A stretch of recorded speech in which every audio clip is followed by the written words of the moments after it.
Hello friends, अभी आप लोगों के सामने ये क्वेश्चन है जो कि एसएससी सीजीएल 2022 में 6 दिसंबर 2022 की सेकंड शिफ्ट का क्वेश्चन है। और इसमें हमें दिया हुआ है कि a upon B plus B upon A is equal to 1 है और a plus B is equal to 2 है, तो a cube plus B cube का मान क्या होगा। तो यहाँ सबसे पहले अपन इसे सोल्व करेंगे तो यहाँ क्या आएगा, ए बी एलसीएम आएगा और ऊपर आ जाएगा A square plus B square is equal to 1। और ये इस साइड चला जाएगा तो ये क्या होगा, A square plus B square is equal to A B. और ए बी वापस जब अपन इस साइड लाते हैं तो क्या हो जाएगा, A square plus B square minus A B is equal to 0। अब A square plus B square minus A B is equal to अगर 0 है तो क्या होगा कि A cube plus B cube का फॉर्मूला क्या होता है, A plus B A square plus B square minus A B. और A square plus B square minus A B की वैल्यू 0 थी और 0 को किसी से भी मल्टीप्लाई करें अपन, आंसर 0 ही आना है। अब देखिए नेक्स्ट क्वेश्चन। ये क्वेश्चन है कि वर्ष 2020 से 2021 तक देश की जनसंख्या में p% की कमी हुई और देश बी की जनसंख्या में q% की कमी आई। यहाँ p q से अधिक है। मान लीजिए x दिए गए वर्ष में देश ए की जनसंख्या और देश बी की जनसंख्या अनुपात है और 2020 से 2021 तक x में प्रतिशत कमी कितनी है। तो यहाँ देखिए आप इसे किस तरीके से सोल्व किया जा सकता है कि मान लो शुरू में देश ए की जनसंख्या ए थी और देश बी की जनसंख्या बी थी और इन दोनों को जनसंख्याओं का अनुपात आ रहा है A upon B is equal to X. अब इस प्रकार क्या होगा कि 2020 से 21 में देश ए की जनसंख्या में p% की कमी आती है और बी में क्यों प्रतिशत की कमी आती है। उस केस में क्या होगा, a into 1 minus P upon 100। ये तो हो गई ए की जनसंख्या में कमी। और बी में क्या होगा, 1 माइनस क्यू अपॉन 100, ये इसकी कमी हो गई। और इन दोनों का अनुपात अपन मान लेते हैं x1 है। अब क्या करना है हमें कि x से 2020 में जनसंख्या का अनुपात x था और 2021 में ये x से x1 हो जाता है।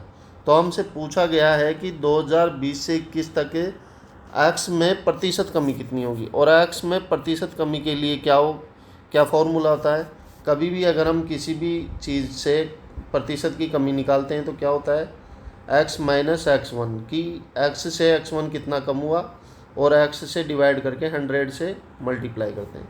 और हमारे पास में x क्या था, x था a upon B minus x1 क्या था, a इंटू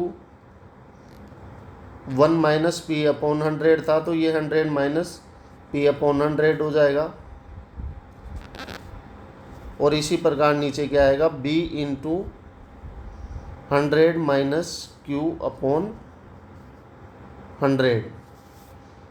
और x की वापस वैल्यू आ जाएगी नीचे a बटा b और ये आ जाएगा इंटू 100। आप यहाँ देखिए कि 100 से 100 कैंसिल हो जाएगा और यहाँ से a अपॉन बी कॉमन आएगा।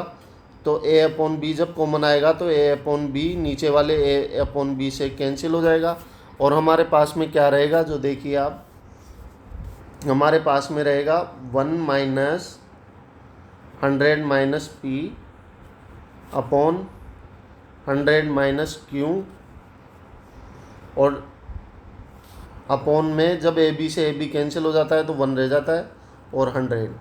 अब यहाँ अपन ये अपॉन में 1 है तो इसकी वैल्यू कुछ भी नहीं है। और यहाँ क्या करना है हमें, 100 माइनस क्यू जब एलसीएम आएगा हमारे पास में तो ऊपर हो जाएगा 100 minus Q minus 100 minus P upon 100 minus Q और इसके मल्टीपल में 100। अब यहाँ 100 माइनस क्यू से 100 माइनस पी जब माइनस करेंगे तो माइनस माइनस ये वाला प्लस हो जाएगा, 100 से 100 माइनस हो जाएगा तो ऊपर रहेगा हमारे पास में P minus Q upon 100 minus Q into 100।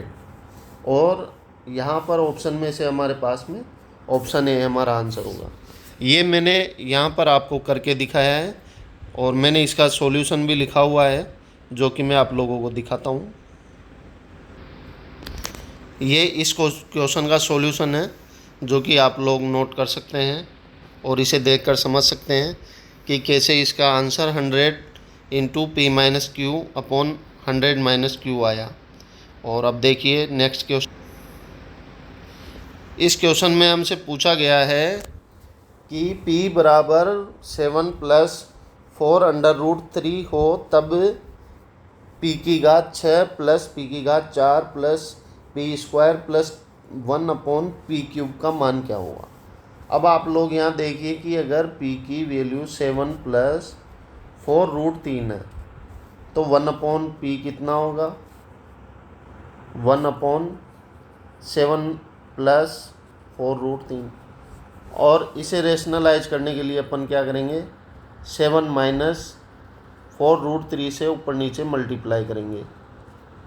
और जब इसे ऊपर नीचे 7 माइनस 4 रूट 3 से मल्टीप्लाई करेंगे तो 1 अपॉन पी की वैल्यू आ जाएगी हमारे पास में 7 माइनस 4 रूट 3। इस प्रकार p प्लस 1 अपॉन पी क्या हो जाएगा, 4 रूट 3 से 4 रूट 3 कैंसिल हो जाएगा और 7 प्लस 7 14 हमारा आंसर आ जाएगा। अब p प्लस 1 अपॉन पी अगर 14 है तो p cube plus 1 upon P cube क्या होगा। इसका फॉर्मूला आप सभी को पता है कि 14 का क्यूब माइनस 3 इंटू 14 जो कि होगा 2702। अब p cube plus 1 upon P cube की वैल्यू भी हमने निकाल ली। अब इसको कैसे सोल्व करेंगे ये आप लोग देखिए। p क्यूब का जब इस इक्वेशन में आप भाग दोगे, p6 में भाग दोगे तो p क्यूब रहेगा, प्लस p4 में भाग दोगे तो p रहेगा, p स्क्वायर में p क्यूब का भाग दोगे तो 1 अपॉन p और 1 में आप p क्यूब का भाग दोगे तो 1 अपॉन p क्यूब। इस प्रकार p cube plus 1 upon p cube का बनता है और p प्लस 1 अपॉन p की वैल्यू बनती है। और p इन दोनों की वैल्यू आपको पता है तो आप इसमें जब ऐड करोगे p cube plus 1 upon P cube की value 2702 plus p plus 1 upon P की वैल्यू 14 और इस प्रकार 2716 हमारा आंसर आ जाएगा। तो ये क्वेश्चन इस प्रकार सोल्व होगा। चलिए नेक्स्ट वीडियो के साथ फिर मिलेंगे, तब तक के लिए जय हिंद जय भारत।